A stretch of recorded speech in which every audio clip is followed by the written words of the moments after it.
여러분 편한 언어로 한국말로 하시든 영어로 하시든지 우리 같이 한 목소리로 한번 읽겠습니다. 마태복음 4장 16절 한 절 말씀을 우리 같이 한번 읽습니다.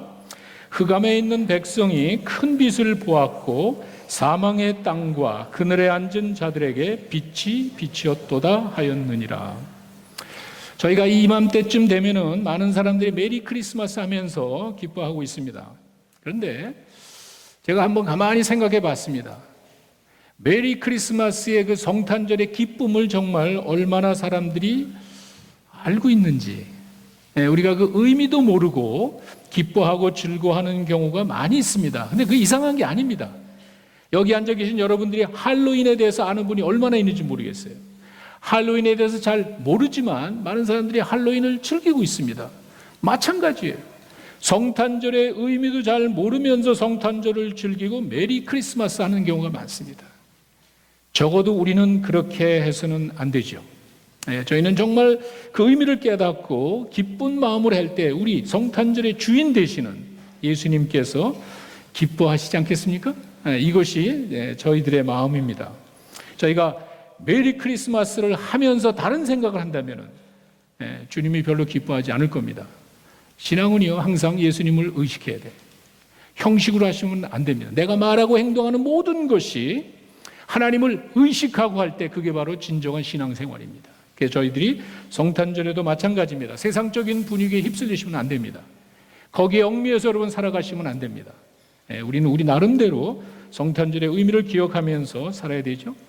이때가 되면 가장 많이 하시는 게 선물 교환입니다. 여러분들이 많은 분들에게 선물을 주고받는데 사랑하는 사람에게 또 고마운 사람에게 감사 표시하는 것은 참 아름다운 일이에요. 해야 돼요. 우리가 하나님 앞에 예배드리는 것도 그 중에 하나입니다.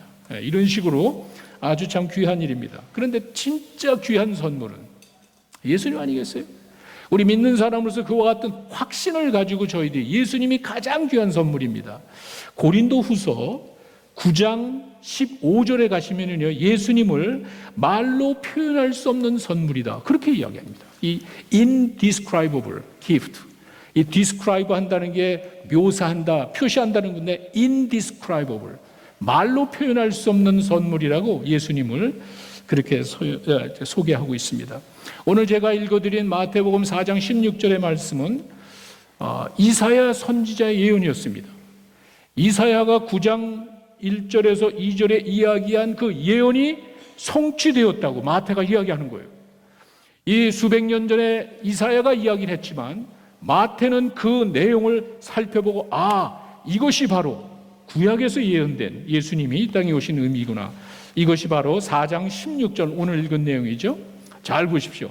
흑암에 앉은 백성이, 흑암에 앉은 어둠 가운데 있는 백성이라고 이야기를 합니다. 그리고 밑에 가시면 사망의 땅과 그늘에 앉은 자들에게 빛이었다. 죽음의 그늘 가운데 있는 사람들을 연상할 수가 있습니다. 자, 흑암에 앉은 백성이라는 것은 뭐냐면은 성경에서 흑암은 죄악을 상징합니다. 죄로 물든 세상을 상징합니다. 아무런 소망이 없다는 거죠. 깜깜한 현실, 불이 나갔다고 여러분 한번 생각해 보시죠. 아무것도 보이지 않습니다. 이게 사람들의 운명이었습니다. 여러분이 이걸 인정하든지 안 하든지 그건 둘째입니다. 그러나 우리 인간은 이와 같이 죄로 인해서 깜깜한 현실에 있었습니다. 여러분들이 죄 문제를 가볍게 여겨서는 안 됩니다. 별로 듣기 좋은 이야기 아닙니다. 그러나 반드시 짚고 넘어가야 됩니다. 내가 좋아하건 인정하지 않건 관계없이 죄 문제는 반드시 짚고 넘어가야 됩니다. 왜냐하면 성경에 모든 사람들이 심은 대로 걷는다고 그러죠. 내가 콩을 심으면 콩이 나오고 팥을 심으면 팥이 먹는 건 자연 법칙입니다. 이 세상 모든 법칙에 심은 대로 걷는데 이것이 왜 인간에게 적용이 안 되겠습니까? 그런 일은 없습니다. 여러분이 어떻게 살았든지 그 삶에 대한 평가가 있습니다. 제 이야기가 아니에요. 갈라디아서 6장 7절에 가시면요, 제가 공동 번역으로 갈라디아서 6장 7절을 읽어드리겠습니다. 잘못 생각하지 마십시오. 하나님은 조롱을 받으실 분이 아닙니다. 사람은 무엇을 심든지 자기가 심은 것을 그대로 거둘 것입니다. 내가 지금 이상한 행동하는데 아무 일도 벌어지지 않는다고 하나님을 조롱해서는 안 되는 거예요. 내가 지금 못된 짓을 해도 아무 일도 없으니까 하나님이 없어?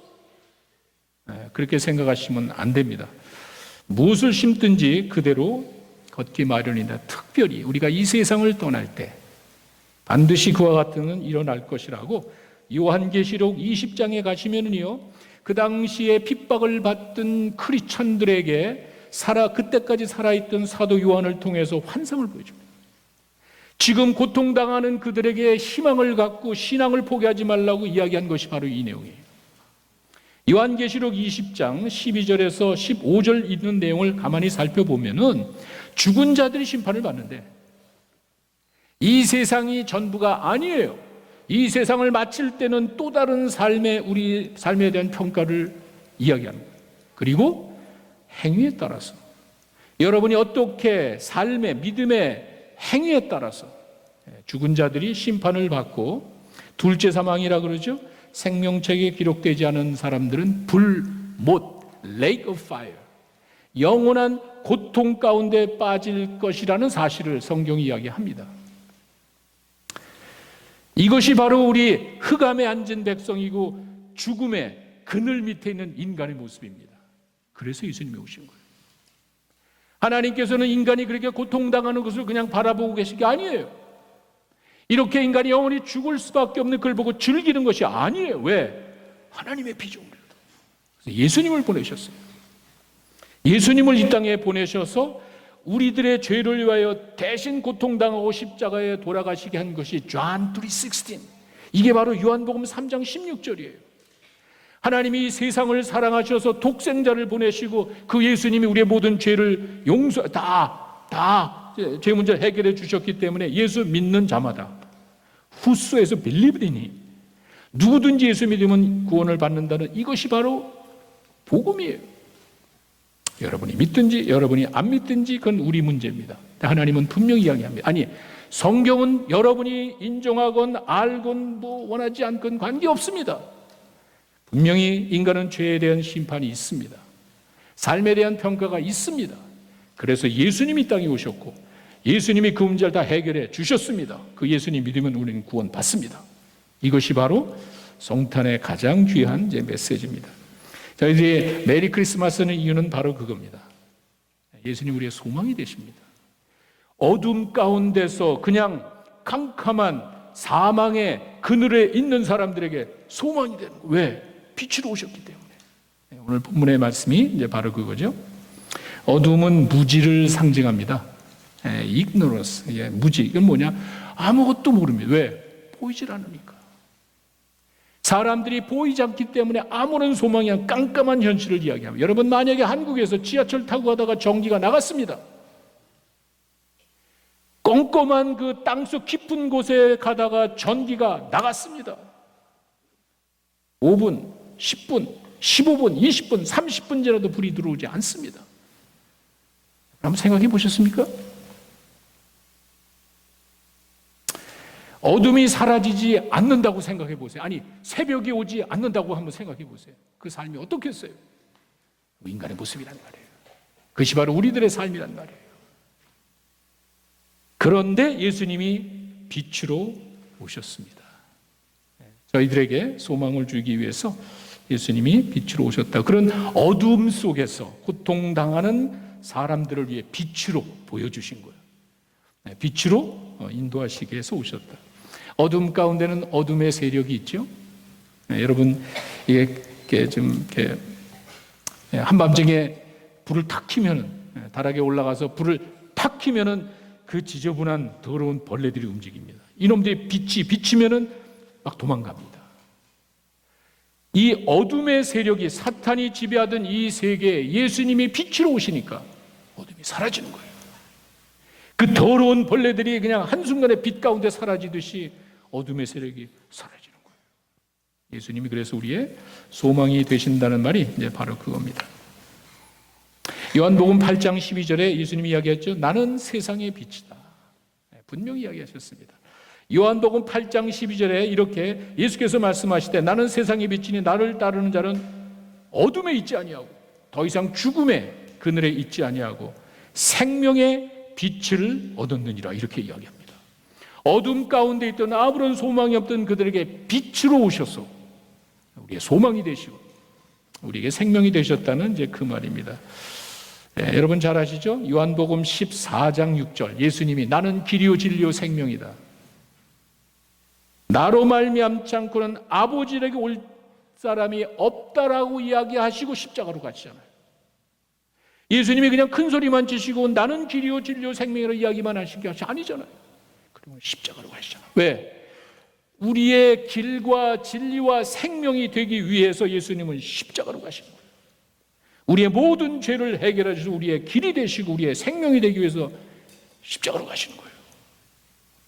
그것이 바로 예수님이 우리에게 보여주신 사랑의 모습입니다. 그게 우리의 소망입니다. 저희가 메리 크리스마스 하는 거는요, 이런 정말 우리가 어두움 가운데 있었는데 예수님이 빛으로 오셔서 우리의 소망이 되셨습니다. 알겠죠? 그 정도는 우리가 깨닫고 성탄절을 보내야 된다고 봅니다.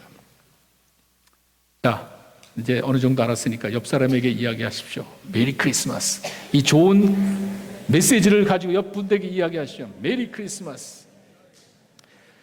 이 메리 크리스마스 하는 것은 사실은 우리 신앙 고백입니다.